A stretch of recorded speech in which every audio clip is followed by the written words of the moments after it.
Welcome to the video for April 30th, 1 Peter chapter 1. I'm Marcus Schlegel-Preheim from Iowa City, and this is the final time I'll be here on the Salt and Light video series as we continue to explore scriptures of resurrection together.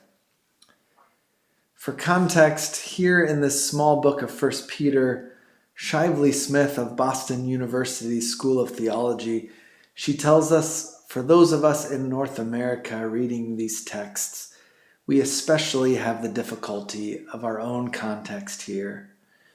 1 Peter here is written to a few small Christian communities that were on the very margins of an ancient society. Smith says that to read 1 Peter, we must journey to the margins where subsistence level existence was normal, literacy was rare, the morality rates surge, and most people are in the situation of enslavement or not far from it. This letter is addressed to people accustomed to political powers and natural resources being wielded against them. And so we must be cautious of our own context and our own biases, as our situation is often so different from those being addressed in this letter. If I were leading this discussion, I may frame this study by saying something like, 1 Peter chapter 1 describes Christians as those who have inherited the hope of the resurrection. We are inheritors of this hope. And then ask the share question from the Leader's Guide. What life-shaping stories have you inherited from your family history? Or one of the other share questions of inheritance that connects us to this inheritance of hope. If you're a group that sings together, an Easter or resurrection hymn would also be a good and powerful way to frame and ground your discussion. The Believer's Church commentary on this passage, it says that the author of 1 Peter is inviting their audience to view their life experience from the perspective of Christian hope. I might ask my group, what are ways we might look at difficult experiences through Christian hope? What does it look like to view some of the experiences of our own life through this lens of Christian hope? For example, what does it mean to look at climate change through the perspective of Christian hope? What difference does this make? What does it mean to look at mental illness or homelessness, at war and violence, or children in need of a foster home? What does it mean to look through these questions through the lens of Christian hope? And what difference does this make? You might also note that according to the Believer's Church commentary, the idea of hope in this section, it is pervasive in this letter to those who, under the pressure of a hostile environment, they might be tempted to lose hope and respond to the abuse that they're receiving with some form of retaliation or violence.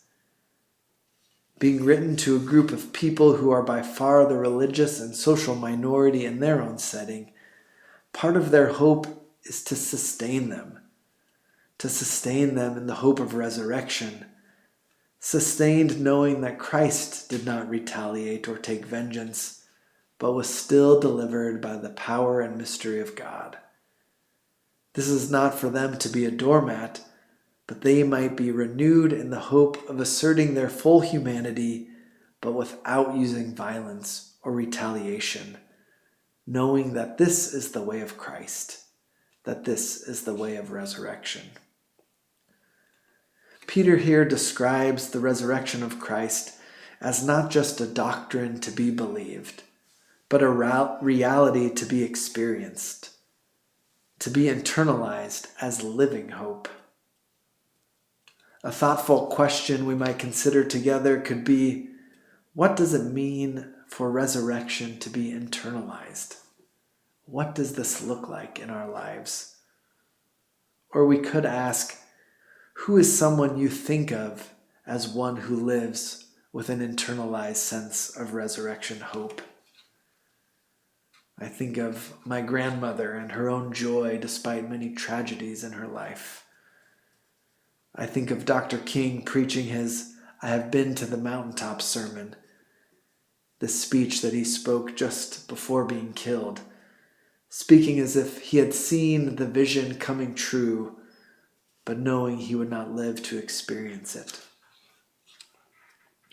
Believing, says Herbert McCabe, is just living as if it were so. Believing is not an idea, it is not an argument. It is simply living as if something were true, as if it had already come to pass or would soon come to pass. How do we, as followers of Christ, live as if the resurrection were so? And what difference does this make in our daily lives? Or what difference could this make for us? In regard to this concept of living hope in verses 3 and 4, and later again in verse 13, hope here, we might note to our group, is a sense of internal peace that we feel. However, this doesn't mean a state of inactivity or passivity, just waiting on these good feelings. It is not just a hope in a future reality. It is a hope in a future reality, and it is a present reality to be lived, a daily faithfulness. Part of our hope is the belief that our actions of love, kindness, prayer, justice, and charity, that these actions will have an impact, that they'll make a difference over time. We act in hope, trusting that our actions over time, that they will shape us, that they will shape others, that they will shape the world. We believe and hope that our actions over time, combined with the actions of others in the mystery of God, will help bend the arc of the moral universe towards justice. As you get into verses 6 and 7 on trials and suffering, we might note that the context being discussed here, according to the Believer's Church commentary, this is probably not a state-instituted persecution on a large scale, such as state-led arrests or executions that often did happen on and off those first 3 centuries of Christianity. But some of the forms of trials and suffering being described here throughout the letter include being falsely accused of things, being physically beaten, Christians who are married to spouses who are not Christians, or being reviled. And while the author here is saying that these Christian communities might rejoice in their suffering, recognizing that the trials they face might lead them to greater maturity or a genuineness in faith, the author is not saying here that this suffering is the will of God or caused by God. And in any discussion such as this, I would want to be careful that I made this distinction clear. That certainly while times of suffering and difficulty, they can lead us to new and deeper understandings of our faith, but that does not mean that these trials and times of suffering are caused by God or are the will of God.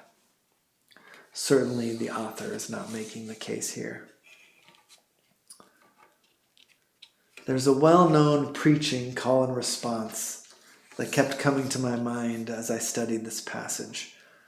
A line that has been traced back to a Baptist pastor in California who started preaching in the 1950s by the name of Dr. S.M. Lockridge. Dr. Lockridge delivered a sermon one Good Friday many years ago, still remembered and repeated today.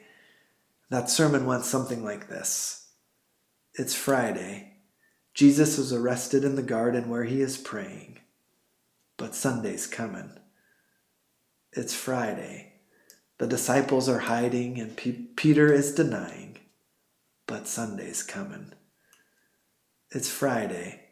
Jesus is standing before the high priest of Israel, silent as a lamb before the slaughter, but Sunday's coming.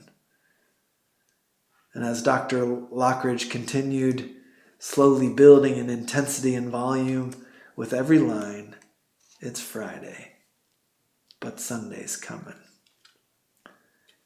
As we have been discussing the resurrection and its implications these past 3 weeks, if you are perhaps ready for a bit different look or feel for your group, there's a 4-minute clip of him speaking and preaching this famous Sunday's Comin' sermon. It seems that these small Christian communities that Peter was addressing, they also were feeling like it was Friday, and they weren't too sure whether or not Sunday was coming. This line sort of captures this sense of living hope, that we often feel like we are living in Friday, but in hope we know Sunday's coming. That despite the facts on the ground, we live our lives in the hope that Sunday's coming, for this is resurrection.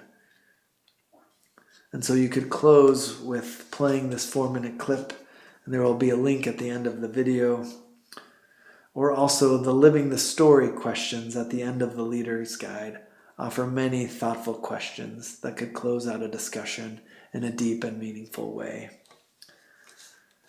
And so thanks for joining me these past few weeks, and may the Spirit of hope be present to you as you prepare to lead this discussion on 1 Peter and living hope.